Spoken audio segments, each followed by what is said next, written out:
মুস্তাফিজুর রহমানের লেভেলটা এখানে আছে আর মুজারাবানির লেভেলটা এখানে আছে, এবং আইপিএল এবং পিএসএল এর লেভেলটাও এইরকম। কলকাতা নাইট রাইডার্স মুস্তাফিজুর রহমানের মতো খাঁটি সোনাকে বাদ দিয়ে ব্লেসিং মুজারাবানির মতো তামা বা পিতলকে কিনেছে। দেখেন, কেকেআর বা কলকাতা নাইট রাইডার্সের এখানে কোনো দোষ নেই। মুস্তাফিজুর রহমান এখন আইপিএল খেলতো এবং মুজারাবানি এখন পিএসএল খেলতো, যেটা হওয়ার কথা, কিন্তু হয়েছে উল্টোটা। মুস্তাফিজুর রহমানকে একরকম কেকেআর রিলিজ করতে বাধ্য হয়। কেন বাধ্য হয়েছিল বা কি, সেটা আলাদা বৃত্তান্ত, সেটা এই ভিডিওতে আলোচনা করে লাভ নেই, আপনারা সবাই জানেন। তো মুস্তাফিজুর রহমান ফাঁকা ছিল, পিএসএল খেলছে। যদি মুস্তাফিজুর রহমান আইপিএল খেলতো, পিএসএল খেলতো না, ব্যাস।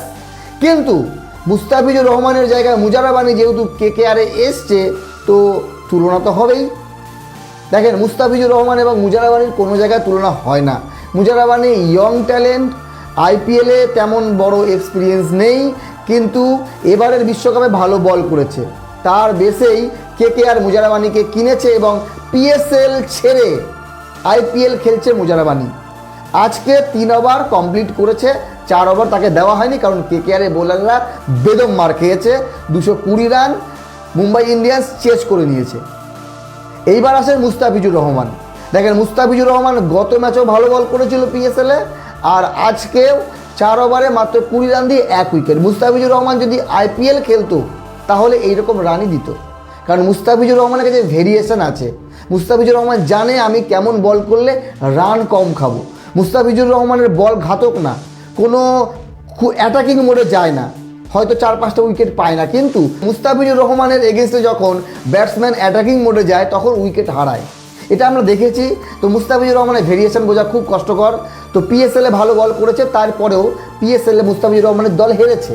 তো এইবার যদি বলি আইপিএলে কেকেআরের যে এবারের বোলিং অ্যাটাক, দেখেন, আমরা সবাই জানি মাথিসা পাতিরানার একটু ইস্যু হয়েছিল, ফিটনেস প্রবলেম ছিল, সেই জন্য শ্রীলঙ্কান ক্রিকেট বোর্ড ছাড়পত্র দেয়নি আইপিএল খেলার, কিন্তু শেষ পর্যন্ত দিয়েছে।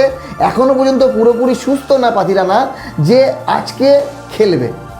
তারপরে সবথেকে বড় দুঃখ সংবাদ হচ্ছে গিয়ে হর্ষিত রানা কেকেআরের হয়ে খেলতেই পারবে না, এতটা তিনি চোটে। বিশ্বকাপে ইন্ডিয়ার হয়ে খেলতে পারেনি, সেই জন্য মোহাম্মদ সিরাজ জায়গা পেয়েছে, আমরা সবাই জানি।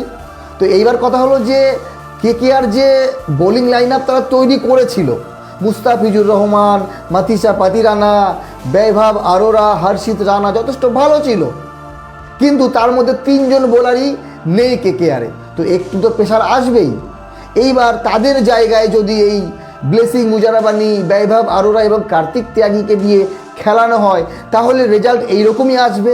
বাকি আপনাদের মতামত জানাবেন, সবার আলাদা আলাদা ওপিনিয়ন থাকতেই পারে, কিন্তু মুস্তাফিজুর রহমান এবং মুজারাবানির কোনোভাবেই তুলনা হয় না। যারা করছে একদম ভুল করছে।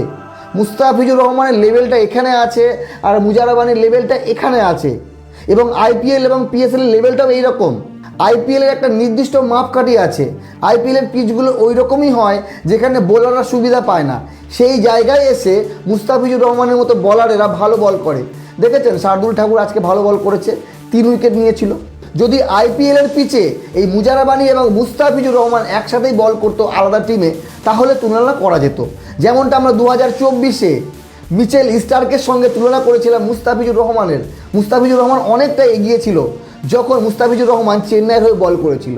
তো এইরকমই বিষয় আপনাদের মতামত জানাতে পারেন। মুস্তাফিজুর রহমান এবং মুজারাবানির তুলনা হয় না, দুজনেই আলাদা বোলার, আলাদা দেশের হয়ে খেলে, কিন্তু মুস্তাফিজুর রহমান কেকেআরের জন্য বেস্ট অপশান ছিল, যেটা এখন নেই। কিছু করার নেই, এখন পস্তানো ছাড়া কোনো উপায় নেই কেকেআরের। ভালো থাকবেন সবাই, ধন্যবাদ।